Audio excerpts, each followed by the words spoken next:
అతని వయస్సు సుమారు 70 ఏళ్ళు. అతని భార్య ఎప్పుడో కాలం చేసింది. ఆయనకు ఈ వయసులో సేవ చేసేవాళ్ళెవరూ లేరు అంటూ ఒక పెళ్లి సంబంధం గురించి ఒక వృద్ధురాలు సల్మా అనే అమ్మాయికి చెప్పింది. సల్మా తన మరదల్ని పిలిచి, అమ్మా కనీజ్, నీకో శుభవార్త. నగరంలోనే అత్యంత ధనవంతుడైన జమాలుద్దీన్ అనే సేటుతో నీ పెళ్లి జరగబోతోంది. అత్తగారింటికి వెళ్ళడానికి సిద్ధంగా ఉండు అంటూ చెప్పింది. దాంతో ఆ అమ్మాయి గుండె ముక్కలైపోయింది. అన్నా, నేను అనాథను కావడం నా తప్ప? అమ్మా నాన్న ఉంటే గనక నన్నొక ముసలాడికిచ్చి పెళ్లి చేసేవారా అని ఏడుస్తూ అడిగింది. ఈ కథ వయసులో ఉన్న ఒక అందమైన అమ్మాయి కథ. ప్రపంచమంతా ఆమెను వదిలేసినప్పుడు అల్లా ఆమెకు మంచి జీవితాన్నిచ్చాడు. కనీజ్ అనే ఈ 18 ఏళ్ల అమ్మాయి అనారోగ్యంతో ఉన్న 70 ఏళ్ల వృద్ధుడితో పెళ్లి చేయాలని నిర్ణయించారు అన్నా వదిన. కనీజ్ జీవితం ఇక నాశనమైనట్టే అని అందరూ భావించారు. కానీ అల్లాహ్ మాత్రం ఆమెకు అన్యాయం జరగకుండా కాపాడాడు. ఏ విధంగా ఆమెను ఆ అల్లాహ్ కాపాడాడు? ఇంతకు ఆ ముసలాయన తన వీలునామాలో ఏం రాశాడో తెలిస్తే అందరూ షాక్ అవుతారు. కాబట్టి వీడియోని చివరి వరకు చూడండి. వీడియో నచ్చితే లైక్ చేసి, షేర్ చేసి, సబ్స్క్రైబ్ చేసుకోవడం మర్చిపోవద్దు. ఒక చిన్న పట్టణంలో నివసించే కనీజ్ అందమైన అమ్మాయి. ఆమె వయస్సు 18 సంవత్సరాలు. కానీ ఆమె 80 ఏళ్ల వృద్ధుడి మాదిరిగా ఎప్పుడూ నీరసంగా దుఃఖపడుతూ ఉంటుంది. ఆమె చిన్నతనంలోనే ఒక రోడ్డు ప్రమాదంలో తల్లి తండ్రిని పోగొట్టుకుంది.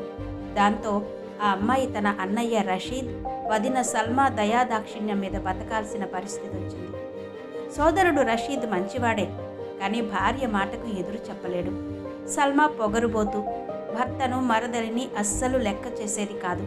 తాను ఏది చెప్తే అది జరగాల్సిందే. ఆమెకు కనీజ్ అంటే అస్సలు ఇష్టం లేదు.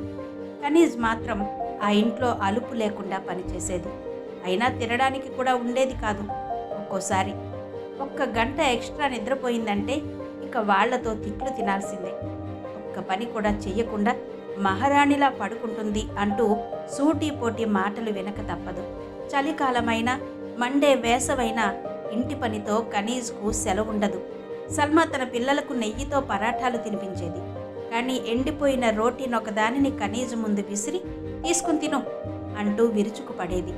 దాన్ని తీసుకుని కనీజ్ అల్లాహ్కు కృతజ్ఞతలు చెప్పుకునేది.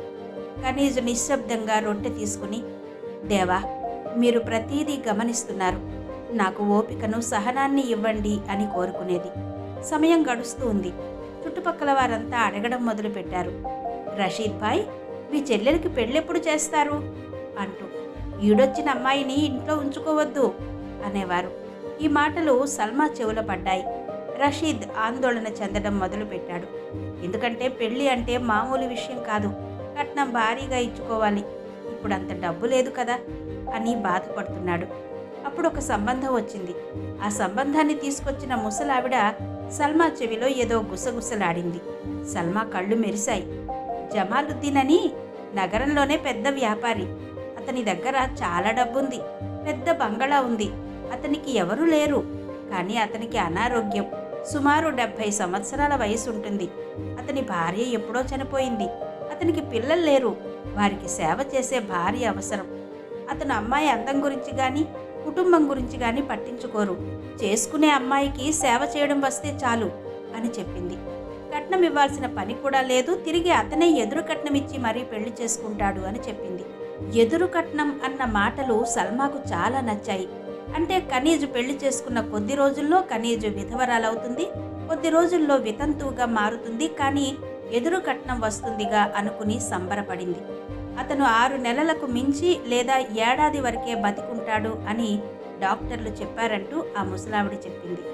అబ్బా, ఎంత అదృష్టం! కనీజ్ పెళ్లికి కట్నం ఇవ్వక్కర్లేదు, ఎదురు డబ్బొస్తుంది. అతను చనిపోయాక మళ్ళీ ఇంటికి తిరిగొచ్చి పనిచేస్తుంది అనుకుని ఆనందపడిపోయింది. ఇక ఆ విషయాన్ని రషీద్కు చెప్పింది. అతను దిగ్భ్రాంతికి గురయ్యాడు. ఏం చెబుతున్నావు సల్మా? కనీజ్ వయస్సు కేవలం 18 సంవత్సరాలు. జమాల్ వయస్సు 70 సంవత్సరాలు. అతను తన తాతతో సమానం కదా. ఎవరైనా అడిగితే ఏం చెప్పాలి నేను అన్నాడు సీరియస్గా. ఊరుకోండి, ఎవరూ అడగరు. అయినా కట్నం ఇచ్చి పెళ్లి చేసేంత సినిమా మీ దగ్గరుందా? నోరు మూసుకుని చెప్పింది చెయ్యండి అంది. అతను కూడా సైలెంట్గా ఉన్నాడు. ఇక రెండో రోజు సల్మా స్వీట్ బాక్స్ని కనీజ్ ముందు పెట్టి, నీకు అదృష్టం పట్టబోతుంది. నిన్ను సేట్ జమాలుద్దీన్ అనే వృద్ధుడు పెళ్లి చేసుకోబోతున్నాడు. కట్నం ఇవ్వక్కర్లేదు, అతనే మనకు తిరిగి డబ్బిస్తాను అన్నాడు. నీ అదృష్టం చూడు, ఇక్కడ నీకు తిండి కూడా దొరకదు, కానీ అక్కడ నీకు డబ్బు, బంగళా, నీ ఇష్టం వచ్చినట్టు నువ్వు ఉండొచ్చు అంటూ చెప్పింది. కానీ కనీజ్ కన్నీళ్లు పెట్టుకుంది. ఎక్కువ నటించను, నిన్నెప్పటి వరకు పెంచాం, ఇప్పుడు మా రుణం తీర్చుకునే అవకాశం దక్కింది. నోరు మూసుకుని మేం చెప్పినట్టు చెయ్యి, లేదంటే నువ్వు ఈ ఇంట్లో ఉండడానికి వీల్లేదు అంది కఠినంగా సల్మా. అన్నయ్య చూడు, అమ్మ నాన్న ఉంటే ఇలా జరిగేదా అని ఏడ్చింది కనీజ్. కానీ అతను సైలెంట్గా ఉన్నాడు. అల్లా, ఏంటయ్యా ఇది అంటూ బాధపడింది. కానీ ఏదీ ఆగలేదు. తీరా పెళ్లి రోజు వచ్చింది. మౌల్వీ సాహెబ్ వచ్చాడు, సేట్ జమాలుద్దీన్ వచ్చాడు. కానీ వరుడిగా కాదు, రోగిగా. అతని చేతిలో కర్ర ఉంది, గట్టిగా దగ్గుతున్నాడు. అతని ముఖం ముడతలు పడి ఉంది. అతని జుట్టు తెల్లగా ఉంది. చుట్టుపక్కల మహిళలంతా రకరకాల కామెంట్స్ చేస్తూ నవ్వుకుంటున్నారు. కొందరేమో అయ్యో పాపం అంటున్నారు. అలా వివాహం జరిగిపోయింది. వివాహం తరువాత సేట్ భారీ మొత్తాన్ని రషీద్కి అందజేశాడు. డబ్బు చూడగానే సల్మా కళ్ళు మెరిశాయి. అన్నయ్య కనీసం ధైర్యం కూడా చెప్పకపోవడంతో కనీజ్ తట్టుకోలేకపోయింది. విలాసవంతమైన కారులో అతనితో వెళ్ళిపోవాల్సి వచ్చింది. సేట్ జమాలుద్దీన్ భవనం చాలా పెద్దది, కానీ అక్కడ నిశ్శబ్దం మాత్రమే ఉంది. చుట్టూ సేవకులున్నారు, కానీ సొంతమంటూ ఎవరూ లేరు. సేట్ కనీజ్ను తన గదిలోకి తీసుకెళ్లాడు. గది ఔషధాల వాసనతో నిండిపోయింది. జమాలుద్దీన్ మంచం మీద పడుకుని దగ్గడం ప్రారంభించాడు. కనీజ్ గ్లాసు నీటిని అతనికిచ్చింది. అతను నీళ్లు తాగి కనీజ్ వైపు చూశాడు. అతని కళ్ళలో కామం లేదు, నిస్సహాయత, దుఃఖం మాత్రం ఉన్నాయి. అతను వణుకుతున్న స్వరంతో, అమ్మా, నన్ను క్షమించండి. నాకు తెలుసు మీకు నేను అన్యాయం చేశానని. నేను మీ తాత వయస్సులో ఉన్నాను, కానీ నేను బలవంతంగా పెళ్లి చేసుకోక తప్పలేదు. నా దగ్గర చాలా సంపద ఉంది, కానీ నాకు మందులిచ్చే వాళ్ళెవరూ లేరు. ఎవరూ నాతో 2 గంటల పాటు కూర్చుని మాట్లాడేవాళ్ళు లేరు. నేను మీకు భార్య హోదా ఇవ్వలేకపోవచ్చు, కానీ నేను మీకు ఏదీ కొరత రానివ్వను అన్నాడు. ఆ మాటలకు కనీజ్ గుండె కరిగిపోయింది. ఆమెకు జాలి కలిగింది, భయం పోయింది. నేను మిమ్మల్ని వివాహం చేసుకున్నా కాబట్టి మీకు సేవ చేయాల్సిన బాధ్యత నాది అన్నది. బాధపడకండి, నా చివరి శ్వాస వరకు నేను మిమ్మల్ని చూసుకుంటాను అని ప్రామిస్ చేసింది. ఆ రోజు నుండి కనీజ్ కొత్త జీవితం ప్రారంభించింది. ఆమె ఉదయం లేచి ప్రార్థన చేసి తర్వాత తన భర్తకు చేసేది. ఆమె తన చేతులతో స్నానం చేయించేది, సమయానికి మందులు ఇచ్చేది, తేలికైన ఆహారాన్ని వండి తినిపించేది. రాత్రంతా దగ్గుతూ నిద్రలేనప్పుడు కనీజ్ అతని పాదాలను మసాజ్ చేసి ఖురాన్ వచనాలను పఠించి నిద్రపుచ్చేది. భవనం యొక్క సేవకులు కూడా ఆమెను చూసి ఆశ్చర్యపోయారు. సేటు బంధువులు ఆస్తి గురించి మాత్రమే మాట్లాడేవారు. కానీ ఈ అమ్మాయి భార్యలా వచ్చి పని మనిషిలా సేవ చేస్తోంది అనుకున్నారు. కనీజ్ ఎప్పుడూ కొత్త బట్టలు అడగలేదు, ఆభరణాలు కావాలనలేదు. ఆమె నిరాడంబరంగా జీవించింది. సేట్ ఆరోగ్యం గురించి మాత్రమే పట్టించుకుంది. కనీజ్ సేవతో జమాలుద్దీన్ ఆరోగ్యం మెరుగుపడడం ప్రారంభమైంది. అతని ముఖంలో కొద్దిగా మెరుపు కనిపించింది. నువ్వు మనిషివి కాదు, దేవదూతవి. నా పాపాలను క్షమించడానికి అల్లాహ్ నిన్ను పంపాడు. క్షమించండి, నేను మీ యవ్వనాన్ని ఇక్కడ బందీ చేసేశాను అనేవాడు. అయ్యా, ఇది నా కర్తవ్యం. మీకు సేవ చేయడానికి అల్లాహ్ నాకు అవకాశం ఇచ్చాడు. ఇది నా అదృష్టం అనేది కనీజ్. మరోవైపు సేటు ఇంకా చనిపోలేదని, కనీజ్ అక్కడ సంతోషంగా జీవిస్తోందని తెలుసుకున్నప్పుడు సల్మాలో అసూయ మొదలైంది. మొదటి రోజు సల్మా, రషీద్ కనీజ్ జీవితాన్ని చూడ్డానికి బంగళాకొచ్చారు. కానీ అక్కడ కనీజ్ను చూసి వాళ్ళు ఆశ్చర్యపోయారు. కనీజ్ సాదా దుస్తులు ధరించి సేటు పాదాలను మసాజ్ చేస్తూ కనిపించింది. ఓహ్ కనీజ్, నువ్వు రాణిలా ఉంటావనుకుంటే ఇలా పని మనిషిలా ఉన్నావేంటి అన్నారు. వదినా, ఇది నా ఇల్లు, నా భర్త, వారి సేవలోనే నాకు స్వర్గం ఉంది అని చెప్పింది.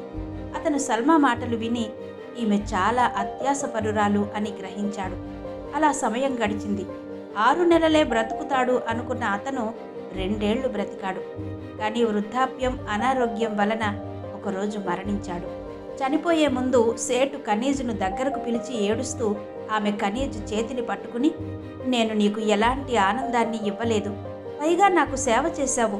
నన్ను చెడ్డవాడు అనుకోకు, కానీ నా కుమార్తె కంటే నువ్వే నాకు ఎక్కువ అని ఆ అల్లాహ్కు తెలుసు అన్నాడు. అయ్యో, మీరలా అనకండి. మీరు నాకు ఉండడానికి నీడనిచ్చారు, తినడానికి తిండి ఇచ్చారు, బాగా చూసుకున్నారు. ఆ మాత్రం నేను చెయ్యకపోతే నా జీవితానికి అర్థమే లేదు అంది కనీజ్. సేటు కనీజ్ తలపై చెయ్యి వేసి కల్మా చదువుతూ తుదిశ్వాస విడిచాడు. భవనం మొత్తం గందరగోళం నెలకొంది. కనీజ్ ఏడుస్తూ ఉండిపోయింది. మళ్ళీ ఒంటరిదైపోయింది. ఈ వార్త అందిన వెంటనే బంధువులు రాబందుల్లా భవనంలో గుమిగూడడం ప్రారంభించారు. అందరి భవనం డబ్బు పైనే ఉన్నాయి. సల్మా, రషీద్ కూడా పరిగెత్తుకుంటూ వచ్చారు. సల్మా ముఖంలో సైతాను లాంటి ఏదో ఆనందం ఉంది, కానీ నటించడం మొదలుపెట్టింది. ఇప్పుడు కనీజును వెనక్కి తీసుకెళ్దాం, ఎందుకంటే ఈ భవనంలో కొంత ఆస్తి ఆమెకే దక్కుతుంది కదా అని చెప్పింది సల్మా భర్తతో. 3 రోజుల తర్వాత సేఠ్జీ తరపు న్యాయవాది భవనానికి వచ్చారు. బంధువులందరినీ పెద్ద హాలులో సమావేశపరిచాడు. అందరి కళ్ళు న్యాయవాది చేతిలో ఉన్న ఫైల్ మీద ఉన్నాయి. లాయర్ గొంతు సవరించుకుని మాట్లాడడం ప్రారంభించాడు. దివంగత సేఠ్ జమాలుద్దీన్ సాహెబ్ ఈ వీలునామాను తన అన్ని ఇంద్రియాలు చక్కగా ఉన్నప్పుడే రాశారు. అతను తన జీవితంలో చాలా సంపాదించాడు, కానీ అతను చివరి నిమిషంలో నిజమైన ఓదార్పు కోసం ఎదురు చూశాడు. ఈరోజు ఇక్కడ ఉన్న నా బంధువులందరూ నా కోసం కాకుండా నా సంపద కోసం వచ్చారని నాకు తెలుసు. నేను అనారోగ్యంతో బాధపడుతున్నప్పుడు మీలో ఎవరూ నాకు నీళ్లు కూడా ఇవ్వలేకపోయారు. అందుకే నా కుటుంబంలోని ఏ వ్యక్తికి నా ఆస్తి నుంచి ఒక్క పైసా కూడా ఇవ్వడం లేదు అనేసరికి హాల్లో నిశ్శబ్దం నెలకొంది. సల్మా మనసు వేగంగా కొట్టుకుంటోంది. మరి ఆస్తి ఎవరికి రాసినట్టు అనుకోసాగారు. గత 2 సంవత్సరాలుగా చిన్నతనంలో నాకు సేవ చేసిన వ్యక్తి, నా తల్లిగా నా గాయాలను నయం చేసిన స్త్రీ, నన్ను ఎప్పుడూ ఏమీ అడగని వ్యక్తి నా భార్య కనీజ్. ప్రజలు ఆమెను నా భార్య అని పిలుస్తారు, కానీ నాకు ఆ అల్లా పంపిన దయగల దేవదూత. అందుకే నా ఆస్తి అంతా నేను జమాలుద్దీన్ని, ఈ భవనం, నగరంలోని 50 షాపులు, ఫ్యాక్టరీలు, బ్యాంకుల నుంచి వచ్చిన మొత్తం డబ్బును నా భార్య కనీజ్కి విరాళంగా ఇస్తున్నాను. ఈ రోజు నుండి కనీజ్ ఈ నగరంలో సగం భూమికి యజమాని అని చెప్పేసరికి అందరూ షాక్ అయ్యారు. సల్మా అవాక్కయింది. రషీద్ నమ్మలేకపోయాడు. బంధువులు తిట్టుకోవడం మొదలెట్టారు. నిన్నటి వరకు వారు పని మనిషిగా భావించిన అమ్మాయి దురదృష్టవంతురాలు అని వెక్కిరించిన వారంతా ఇప్పుడు ఆమెకు పట్టిన అదృష్టాన్ని తిట్టుకోవడం మొదలుపెట్టారు. లాయర్ కనీజ్ వైపు చూశాడు. తనకు ఆ డబ్బు మీద ఎలాంటి ఆశ లేదు, కానీ తనకు అండగా ఉన్న సహచరుడు వదిలి వెళ్ళిపోయినందుకు బాధపడుతూ ఉంది. బంధువులు ఈ వీలునామా అబద్ధమని గోల చేస్తున్నారు. ఈ మహిళ ముసలాయనను బెదిరించి ఇది రాయించింది అన్నారు. కానీ న్యాయవాది మాట్లాడుతూ, ఈ వీలునామా రిజిస్టర్ చేయబడింది, సేటు వీడియో రికార్డింగ్ కూడా చేయించుకున్నారు, ఇందులో ఎలాంటి మార్పు ఉండదు అన్నారు. దాంతో బంధువులంతా కూడా వెళ్ళిపోయారు. ఇప్పుడు సల్మా, రషీద్ మిగిలిపోయారు. సల్మా కనీజ్ వద్దకు పరిగెత్తుకుంటూ ఆమె పాదాల మీద పడిపోయింది. కనీజ్, చూడు, ఇప్పుడు మీరు ఒంటరి దానివి కావు. మీరు ఇంత సంపదను ఎలా హ్యాండిల్ చేస్తారు? మన ఇంటికి వెళ్ళిపోదాం. నేను మీ అన్నయ్య కలిసి దీన్ని నిర్వహించే బాధ్యత తీసుకుంటాం అని చెప్పింది. మీరు ఇంటికి వెళ్ళండి, నేను మీ సోదరుడు అక్కడ ఉన్నాము, మేము ప్రతిదీ చూసుకుంటాము, మనమందరం కలిసి ఉంటాము అని చెప్పింది. దాంతో కనీజ్కి కోపం వచ్చింది. అడుగు వెనక్కి వేసి, వదినా, నాకు రోటీ అవసరమైనప్పుడు, నాకు మద్దతు అవసరమైనప్పుడు నువ్వు నన్ను తిట్టావు. 70 ఏళ్ల అనారోగ్యంతో ఉన్న వ్యక్తికి నిర్దాక్షిణ్యంగా అమ్మేశావు, కానీ నేను అల్లాను వేడుకున్నాను అని ఏడుస్తూ చెప్పింది. కనీజ్ సిగ్గుతో తల వంచుకుని నిలబడి ఉన్న రషీద్ వైపు చూసింది. ఆ రోజు నుంచి మీకు నాకు ఎలాంటి సంబంధం లేదు. నన్ను అమ్మినందుకు ఎలాగో మీకు డబ్బు ఇచ్చేశారు, కాబట్టి మీతో నాకు పని లేదు. నాకు ఒక మేనేజర్ని, ఒక లాయర్ని మా సేటు గారు అప్పగించి వెళ్ళారు కదా, వారు ప్రతీదీ చూసుకుంటారు, మీరు వెళ్ళవచ్చు అంది. సల్మా చాలా ప్రయత్నించింది, కానీ కనీజ్ వాళ్లను బయటకు పంపించేసింది. సల్మా, రషీద్ పశ్చాత్తాపంతో ఆ విలాసవంతమైన భవనం నుండి బయటకు రాక తప్పలేదు. అయితే కనీజ్ ఆ సంపదను లగ్జరీ కోసం ఉపయోగించలేదు. జమాలుద్దీన్ పేరిట పెద్ద ఆసుపత్రి, అనాథ శరణాలయం ప్రారంభించింది. ఆమె అనాథ అమ్మాయిలకు వివాహం వంటివి చేయడం మొదలుపెట్టింది. కనీజ్ను ఆ ముసలాయన తల్లి అని పిలిచేవాడు. విధి ఎప్పుడూ ఒకవైపే ఉండదు, ఎన్నో మార్పులు చేస్తుంది. ఈ వీడియో మరి మీకు ఎలా అనిపించింది? క్రింద కమెంట్ సెక్షన్లో చెప్పండి.